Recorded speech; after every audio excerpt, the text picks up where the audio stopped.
Hey everybody, Roger here. I want to talk to you guys today about this, supposedly half-heartedly stated quote, that incident where Emma Gonzalez, one of the leaders for the March for Our Lives event, said she basically had in one of her speeches, she had basically said that they ostracized Nikolas Cruz. And yeah, I can see when you don't watch the entire video, there's segments. There's a little segment in there where she says, if you didn't know him like we did, we ostracized him. It does put her in like an incriminating spot when you only watch part of the video, and yeah, I'll give it that. And when you watch the video in the full context, like the speech from beginning to end in regards to that area, it lessens the negativity of it, but it doesn't omit it. So here's where I'm going to go with that. Here's my opinion. When I was younger, I was bullied. I was bullied a lot. I was bullied when I went to school, and frankly, just to be open about it, I was bullied when I got home. I was, it's just part of my upbringing. I'm not going to go too deep into it, but let's just say, if ever I wanted to turn and talk to somebody about it, it was a very rare opportunity that I could do so. And I lived with that for, the first 16 years of my life. And I would actually admit that I hated it. Looking back on it now, I don't think I would change it, because I learned and I became who I am today because of all of this stuff that I went through. The abuse, verbal, physical, and emotional, getting beat up at school, getting called names. I would literally, I think out of everybody in my grade, I was probably the one that got beat up the most. And in public, and in front of teachers. I would be called the worst names in the book. I had a couple of friends, a couple of really good friends, and they were, few and far between for me. And then in high school, still the same, but, I was also very good at the sports that I decided to push myself into. I remember I got my baseball mitt stolen twice when I was younger, and my dad said, well, you can't, if you're going to keep losing these mitts, we can't have you, we can't afford to buy you a new mitt. That was probably the end of team sports for me, and I'm kind of glad it happened. I'm kind of glad people didn't want me around them, because it made me into the person that I am today, where I love individual sports, like wrestling, weightlifting, and all those things. So anyways, going along those same lines, I grew up being abused both in and out of school. I had very few friends and family that I could turn to in regards to all the very deep scenarios that I went through, and it was traumatizing. A lot of it was traumatizing. I got over it. I grew over it. I was self-empowering myself in the process, and then I had people along the way who did help. After high school, there was a period of me being a bit of a transient. It could have gone the wrong direction multiple times. It was never as severe as, you hear about these stories and people want to go and do like crack cocaine or heroin and just spiral downwards. Yeah, I've messed with some recreational drugs like that.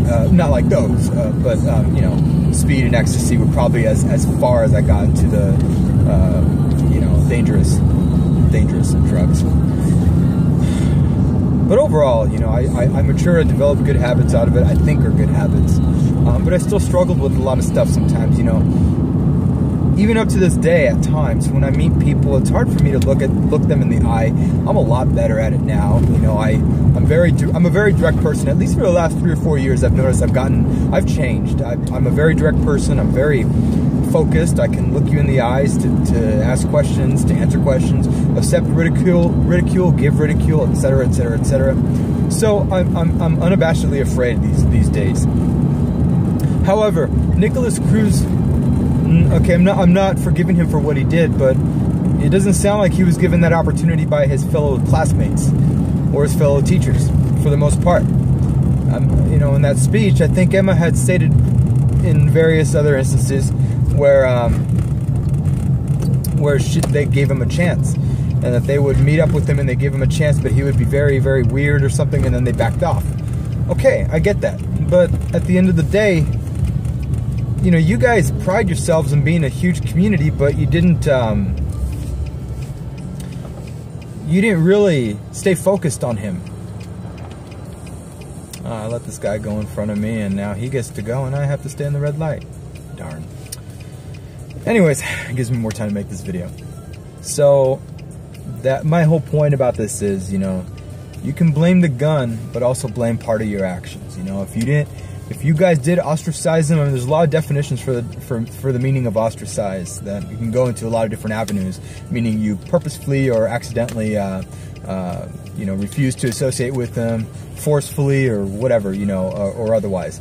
So, I would say that part of the blame, especially, and one guy pointed it out as well, that the community failed him, that they don't forgive him for that. I forget what father was, but it was an interview with one of the guys from the Vincent from the Red Elephants. He interviewed one of the parents, and please forgive me, I may be, this could be from a different incident. Actually, you know what?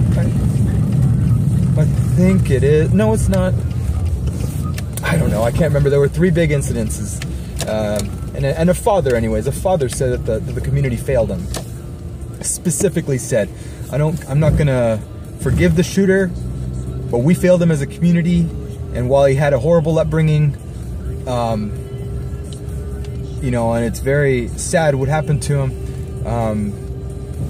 we failed him in trying to figure out what we could do to help him as a community. So there is blame in a community when you guys ostracize someone, when you do treat them bad.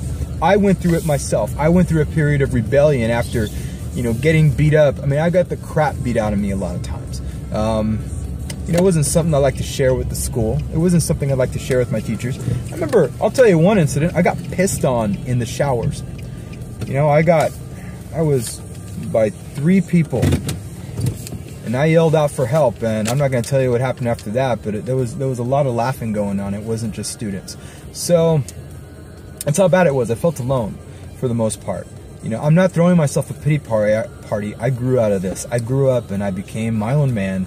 I'm a very independent person. I know that I have the power to do what I want. I have the power to believe and think what I want and become what I want. And these stupid ass past incidences don't bother me anymore. I bring them up to bring a point. You know, those are usually the only times I ever try to bring stuff up like this, is to help other people if they're going through similar scenarios, or a scenario like this, to explain what could have happened, what could possibly have happened. And again, who knows, maybe this guy was damaged from the start. Nikolas Cruz was damaged from the start. I don't know. It sounds like he was, but there were a lot of calls that your community, the officers, his peers, his teachers, probably failed to look at.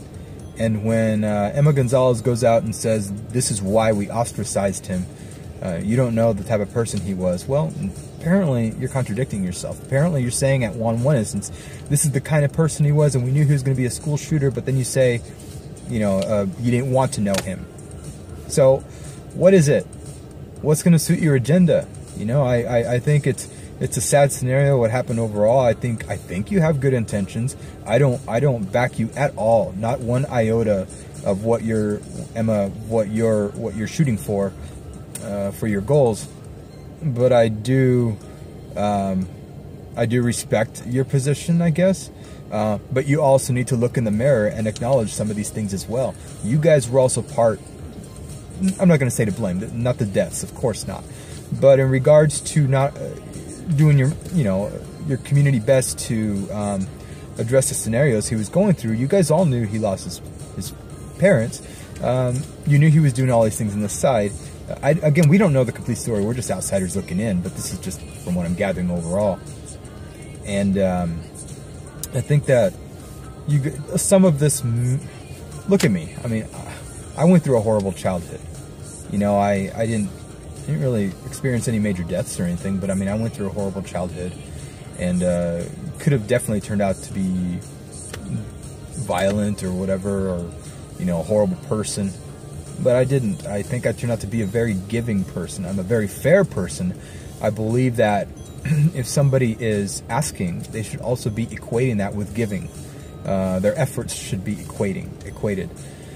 I don't believe in just constantly giving, and I will bitch about that.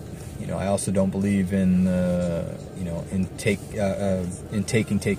So it's an even balance there, and as a community, you have to, as an individual, you have to learn how to utilize that, so that way it benefits you and the individual or individuals you're trying to help along the way in your life. So with that, I turned out to be a very good person I'm a very giving person. I'm a very loving person. I'm a very reserved and quiet person for the most part, except when you guys see me in these videos. I wasn't always this way. You know, I went through a lot of phases in my life, and who knows, maybe he could have as well if there was some different directions, and maybe he couldn't. I honestly, are we ever going to know about his medications? Are we ever going to know about anything like that? Because that's going to be a big determining factor as well in regards to me seeing if he ever would have even had a chance. Because a doctor prescribing medications, especially some of the harshest ones right now that a lot of the mass shooters have been known to take, is just basically, you're basically postponing the inevitable when you do that, because you're not wanting to address the individual. You don't want to see what's going on inside them. You're giving them a pill to basically shut up. You're giving them a pill to basically float off in their mind. And who knows? I have a feeling that he was medicated, this kid. And along with the fact that he was going through all these things with his parents, and blowing up animals, assaulting people at school, being assaulted at school, he was bullied. Don't forget that fact. He was bullied as well. He felt alone, it seems like. So what happens to people like that? They can either turn out like me and be a contributing member to society and give back as much as possible as in any way that they can, whether it's informative videos, whether it's the work that I do with my career, whether it's to my family and friends. Yeah, I'm actually, forgive all the stuff back there in my truck. I'm going on a trip here this weekend. Anyways, they grow up to be that way, or they can be the other extreme. You know, and the whole point is this: everybody has the potential, regardless of what their upbringing is, to be great, to be contributing to society, or to become a mass murderer. You know, either of those extremes. And unfortunately, this one took a turn for the worse. And I think we just got another puzzle piece figured out as to one of the minor, not major, one of the minor reasons why is because he was ostracized, he was pushed aside, people ignored him, nobody liked him. And granted, it always starts with the individual, so there must have been something he was delivering that they know about as students and teachers and family and friends, that, you know, they had a reason why they didn't want to associate with him. I don't ever associate with people that give me bad energy as well, so I can agree with that. But again, you're not looking at the whole problem or a real solution to a problem when you're just focused on the gun. So anyways, I know it's a big jarbled mess here. What are your guys' thoughts? Do you think that this new revelation that he was ostracized has any relevance in him turning out the way that he is? Your thoughts, comments, everything in the bottom of the video. I'd appreciate them, and hope you all have a great day. Bye.